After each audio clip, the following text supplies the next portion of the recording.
Hello दोस्तों, स्वागत है आपका IQ स्टडी पॉइंट में। अगर आप एसएससी, यूपीएससी, पुलिस या किसी भी कॉम्पिटिटिव एग्जाम की तैयारी कर रहे हो और चाहते हो कम से कम समय में ज़्यादा से ज़्यादा सवाल याद हो जाएं, तो यह वीडियो आपके लिए बहुत ज़रूरी है। तो प्लीज़ वीडियो को आखिरी तक ज़रूर देखें। अब ज़्यादा समय ना लेते हुए वीडियो को शुरू करते हैं।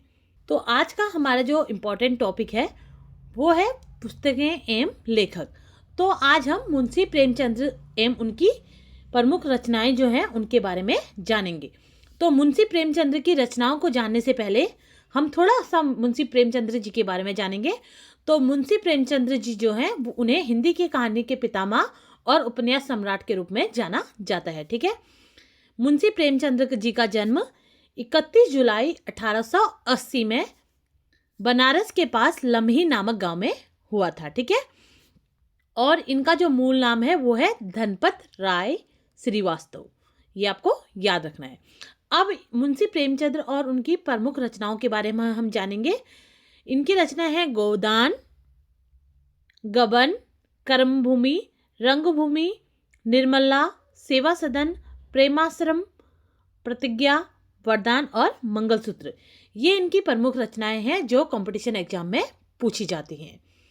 तो इसी को याद करने के लिए मैंने एक ट्रिक बनाई है जिससे आपको मुंशी प्रेमचंद्र से संबंधित जो भी प्रमुख रचनाएं हैं वो आसानी से याद हो जाएंगी। मुंशी प्रेमचंद्र की प्रमुख पुस्तकों को याद करने के लिए एक शॉर्ट ट्रिक है।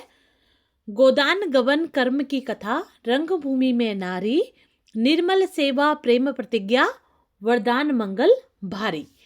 ये शॉर्ट ट्रिक है मुंशी प्रेमचंद्र की प्रमुख रचनाओं को याद करने की। ठीक है, गोदान से आपका गोदान ही बना, गबन से उनकी जो प्रमुख रचना है गबन, और कर्म की कथा से बना कर्मभूमि, और रंगभूमि में नारी, इससे बना रंगभूमि, निर्मल से बना निर्मला, और सेवा से सेवा सदन।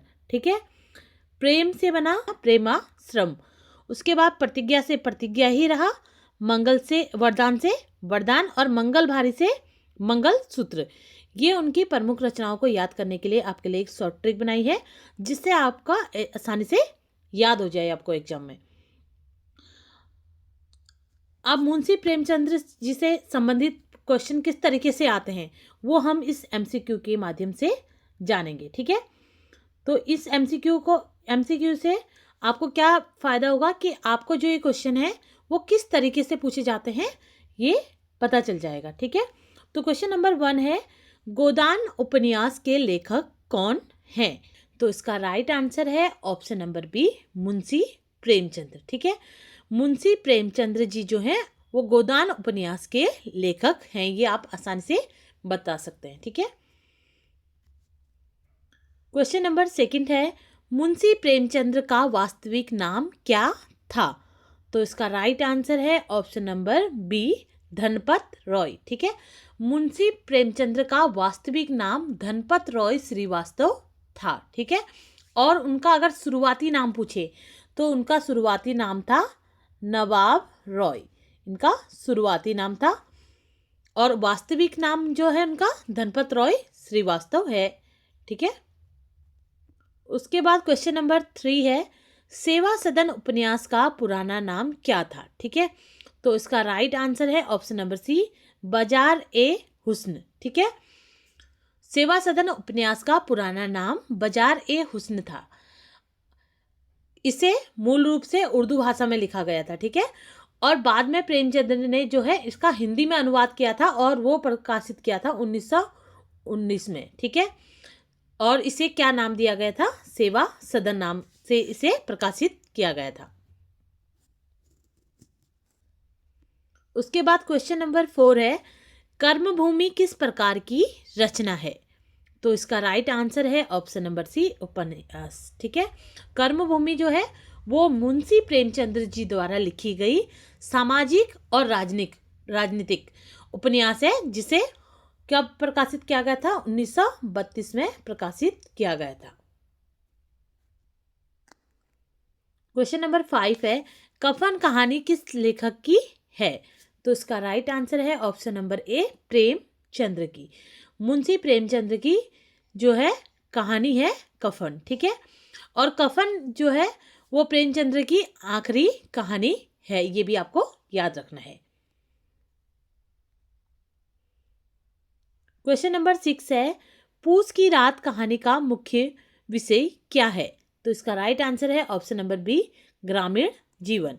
पूस की रात कहानी का जो मुख्य विषय है वो गरीब किसान की दयनीय स्थिति और उसकी गरीबी और सामाजिक शोषण के कारण जो वो भाग्य के सामने उसकी जो लाचारी है उसको दर्शाया गया है इस कहानी में, पूस की रात कहानी में। क्वेश्चन नंबर 7 है, मानसरोवर किस प्रकार की रचना है? तो इसका राइट आंसर है ऑप्शन नंबर सी, कहानी संग्रह। ठीक है, तो मानसरोवर जो है वो एक कहानी संग्रह है। क्वेश्चन नंबर 8 है, निर्मला उपन्यास किस समस्या पर आधारित है? तो इसका राइट आंसर है ऑप्शन नंबर बी, दहेज प्रथा पर। ठीक है, निर्मला उपन्यास में जो है मुख्य रूप से दहेज प्रथा और बाल विवाह, इन दोनों की समस्याओं पर आधारित है। ठीक है, क्वेश्चन नंबर 9 है, गबन उपन्यास किस विषय से संबंधित है? तो इसका राइट आंसर है ऑप्शन नंबर सी, आर्थिक लोभ। ठीक है, गबन उपन्यास में किस विषय से संबंधित है? आर्थिक लोभ से संबंधित है। क्वेश्चन नंबर 11 है, ईदगाह कहानी का मुख्य पात्र कौन है? तो इसका राइट आंसर है ऑप्शन नंबर ए, हामिद। ईदगाह कहानी का जो मुख्य पात्र है वो हामिद नाम का एक छोटा गरीब और अनाथ लड़का था। ठीक है, क्वेश्चन नंबर 12 है, प्रेमचंद्र की प्रथम कहानी कौन सी मानी जाती है? तो इसका राइट आंसर है ऑप्शन नंबर डी, सोज ए वतन जो है प्रेमचंद्र की प्रथम कहानी मानी जाती है। और प्रेमचंद्र की जो आखिरी कहानी मानी जाती है वो कौन सी थी? कफन। ये आपको याद रखना है। तो ये थे मुंशी प्रेमचंद्र जी से संबंधित कुछ महत्वपूर्ण प्रश्न जो मैंने इस वीडियो के माध्यम से आपको बताए। इसी के साथ मेरी जो ये वीडियो है वो यहीं समाप्त होती है।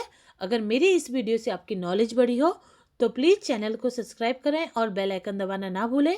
फिर मिलते हैं एक नई वीडियो के साथ, तब तक के लिए जय हिंद दोस्तों।